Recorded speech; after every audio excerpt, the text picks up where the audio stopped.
Gérard Blier, bonjour. Bonjour Yann. Vous nous emmenez aujourd'hui aux États-Unis avec la guerre d'indépendance. Tout à fait. Alors la guerre d'indépendance des États-Unis, c'est un événement d'importance mondiale, puisque évidemment, elle va montrer la naissance, voire l'émergence au tout premier plan, d'un nouvel État dans la hiérarchie mondiale. Et quel État? Les États-Unis d'Amérique. Ça appartenait aux Anglais jusqu'ici. Oui, alors justement, on va voir comment les choses se sont passées. Et les événements dont on va parler dans deux émissions différentes se déroulent une bonne vingtaine d'années, 20-25 ans, un quart de siècle en gros, après la guerre de 7 ans. Et globalement, on peut dire d'ores et déjà que ça va être un échec anglais qui sont obligés de laisser l'indépendance aux États-Unis. Et comme les Français soutenaient les insurgés, c'est une sorte de revanche des Français. Alors, comment les choses se présentent-elles? Bon, quelle est la situation, mettons, voyez-vous, dans les années 1770, quelque chose comme ça?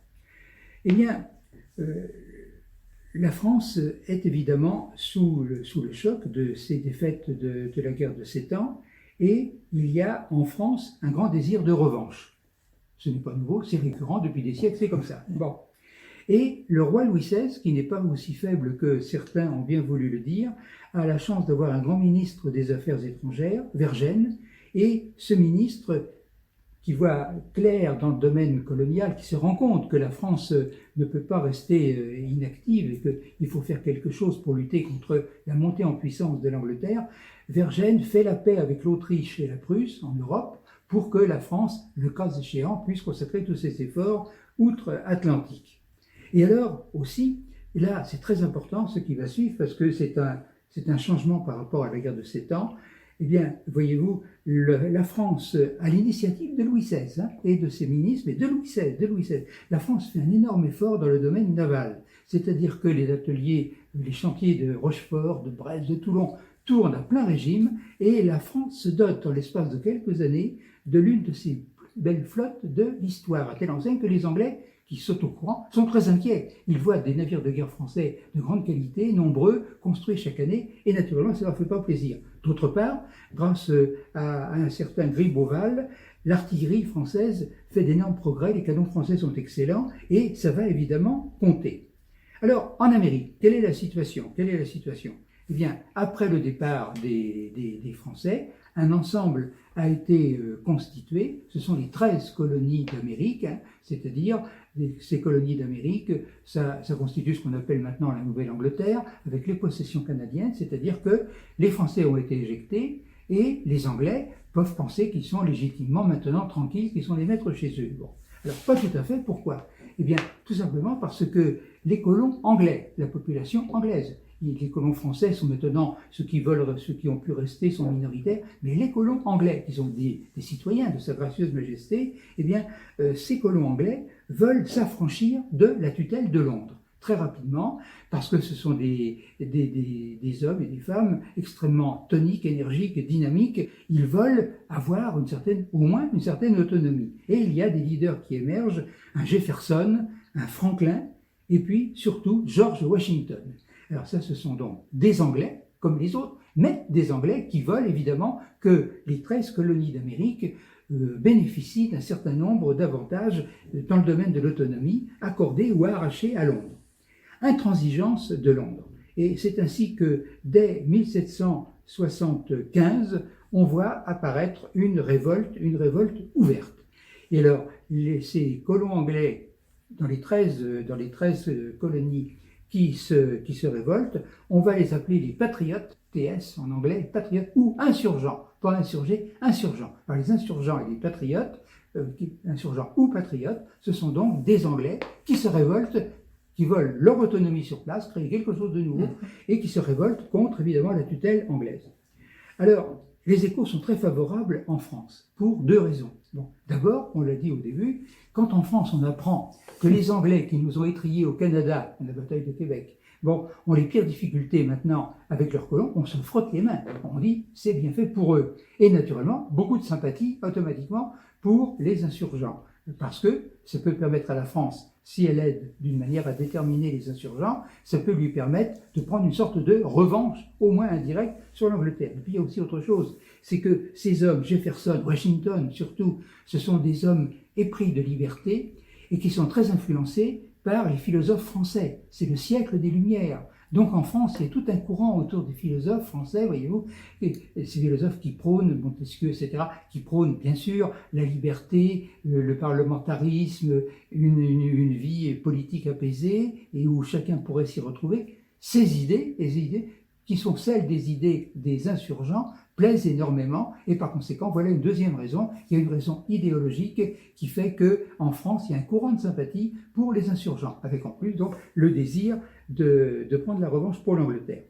Alors, l'enclenchement du conflit, comment va-t-il se produire? Eh bien, à partir de 1776, les choses s'accélèrent, c'est-à-dire que le 4 juillet, très important dans l'histoire américaine, c'est la fameuse déclaration d'indépendance. C'est-à-dire que les colons anglais, unilatéralement, sans demander l'avis de Londres, se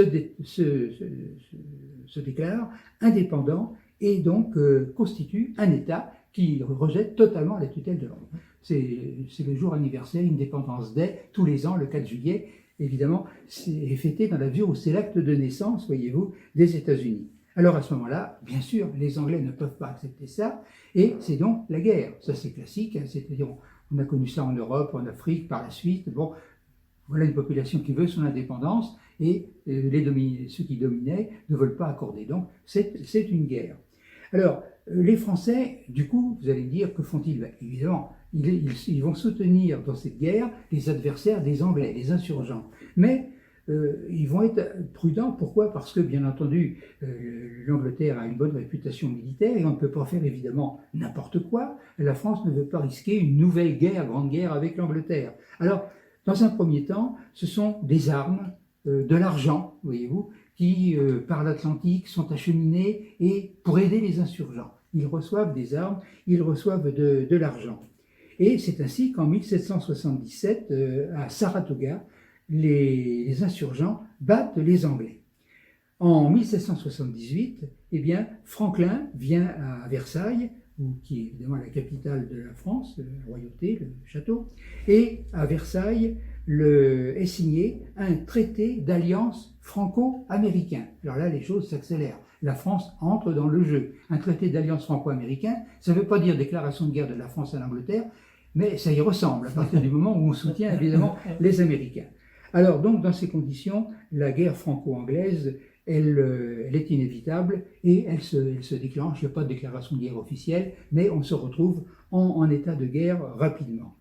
Alors, c'est une nouvelle guerre entre la France et l'Angleterre, mais comme les puissances ont des intérêts, surtout en Amérique et un petit peu partout, en Europe même, comme l'Angleterre n'a pas trop de troupes, la France préfère mettre le paquet ailleurs. Bon, il n'y a pas de guerre, il ne va pas y avoir de bataille de Fontenoy entre les Français et les Anglais. Bon, sur le continent européen lui-même, il ne va pas se passer grand-chose. Mais les Anglais sont attachés à leur primauté navale et les Anglais, donc, que vont-ils faire? Ils vont attaquer la flotte française près de ses côtes, c'est-à-dire près de Cherbourg, près de Brest, près de Rochefort. Mais à ce moment-là, là, ça ne va pas se passer comme lors de certaines guerres auparavant. Hein.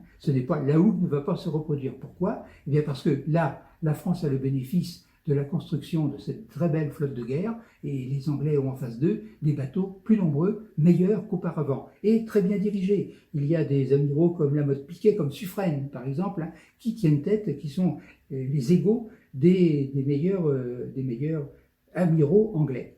Et ce qui veut dire qu'il y a un certain nombre d'affrontements navals au large des côtes françaises, au large du Finistère, au large de l'île d'Ouessant. Vous voyez, pas très loin de Brest, l'île d'Ouessant. Au large de l'île d'Ouessant, il y a un certain nombre d'affrontements.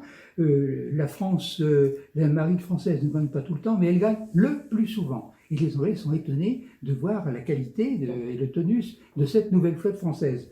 Alors maintenant, ce n'est pas facile pour les Français. Les Français, entraînés par leur enthousiasme et par les bons résultats, ils vont essayer de monter une opération contre Gibraltar, Gibraltar qui était anglais depuis le XVIIe siècle, depuis les traités du début du XVIIIe siècle, Gibraltar était anglais. Donc Gibraltar verrouillant la Méditerranée, les Français veulent mettre la main sur Gibraltar, mais là c'est un échec. Il y a des combats également aux Antilles. Alors bien entendu, où les combats principaux vont-ils avoir lieu? Tout simplement sur le territoire qui est l'enjeu du conflit, c'est-à-dire en Amérique du Nord même, c'est-à-dire sur le territoire des 13 colonies. Et ça, nous le verrons bien la prochaine fois. Merci beaucoup.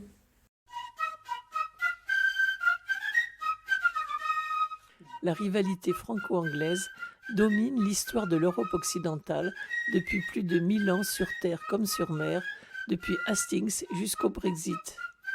Gérard Blier présente quelques grands moments de cette histoire au micro de Yann Le Perf.